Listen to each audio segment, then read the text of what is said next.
evening. What do you want to do tonight? Same thing we do every night, Pinky. Try to take over the world. Visual Festation. How to Visualize and Manifest the Life of Your Dreams by Peter Adams. Narration by Gordon Foreman. Dedication.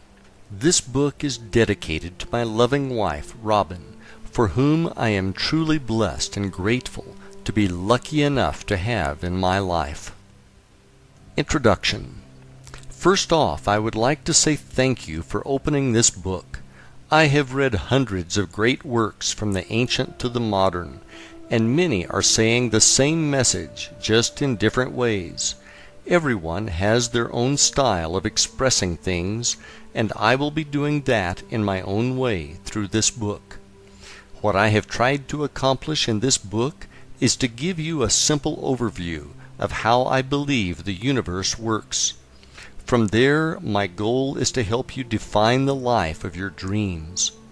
Lastly, I will give you the exact techniques which I have used and from which I have gotten amazing results in my life. I have used these techniques to work with the universe, and I feel as though my life is magical and truly blessed.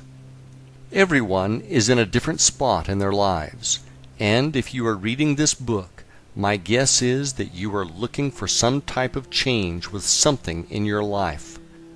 After reading this book, doing the exercises, and using the techniques, you will have what you need to be, do, or have anything you want in this life. There is a disclaimer to that statement, and that is that you must believe beyond a shadow of a doubt that it is possible. To take that one step further, you are going to need to believe that it already exists for you and that it is on its way. The concepts in this book which I have written about are universal, and they are true for everyone. I am not here to challenge anyone's belief system, challenge anyone's religion, or get into a debate about how the universe was created. When I refer to the universe, it may be what you refer to as God, Buddha, source energy, universal life force, or whatever you believe in. The important thing you need to remember is that whatever you choose to call it, it is still true.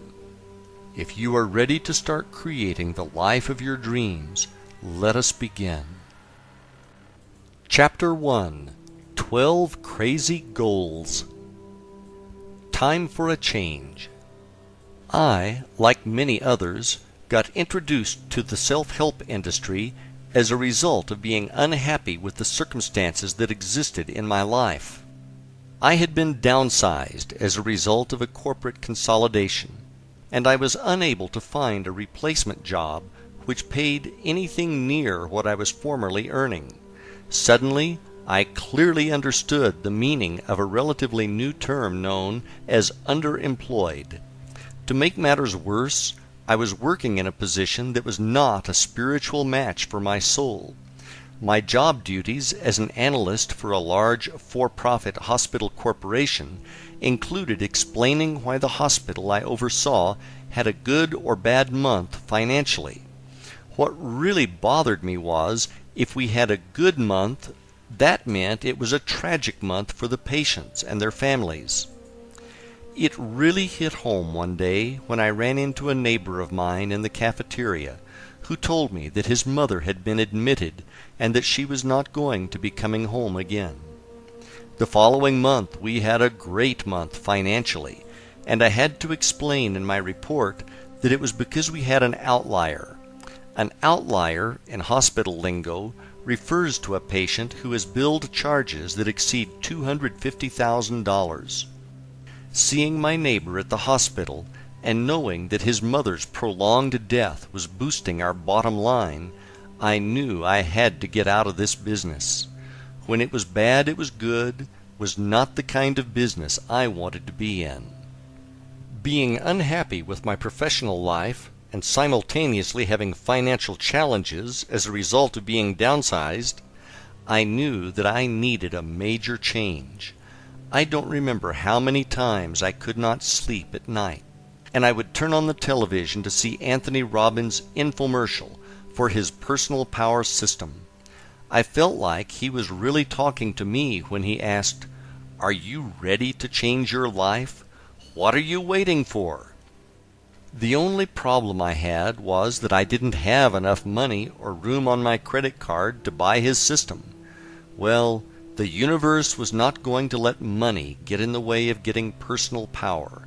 The following morning I ran into my friend Ron on the beach, and he told me that he had just bought it, and that he would let me borrow it as soon as he got through with it. Now I was fired up, and I remembered Tony saying that we needed to take massive action on the infomercial. So, rather than sit patiently and wait for Ron to finish the course, I got started immediately and went down to the local library and checked out a couple of self-help classics. One was The Power of Your Subconscious Mind by Dr. Joseph Murphy, and the other was The Magic of Believing by Claude Bristol. After reading these, it was clear that we could make massive changes in our lives for the better through the effective use of our subconscious mind. Early one morning, while sitting down on the beach, I meditated on the question, what should I be doing with my life? After a few minutes of meditating on that question, a movie started playing in my head.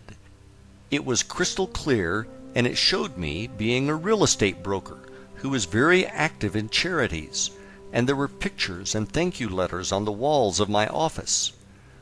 I don't know how long the vision lasted, but when I came out of meditation, I had tears of joy in my eyes, and my body felt like it was buzzing from head to toe. Whatever this was, it was powerful, to say the least. Over the next few days, I pondered over the idea that the universe was telling me I should be a broker. Was that right? At the time, I saw myself as a real estate investor, and realtors were just people who got in the way of making good deals. I also had committed to opening a real estate investment company with a friend of mine who was moving to Florida, so I was going to make that my main priority. In the meantime, the movie got tucked away in storage, only to be recalled at a later date. Ron finally finished going through personal power, and as promised, he let me borrow it.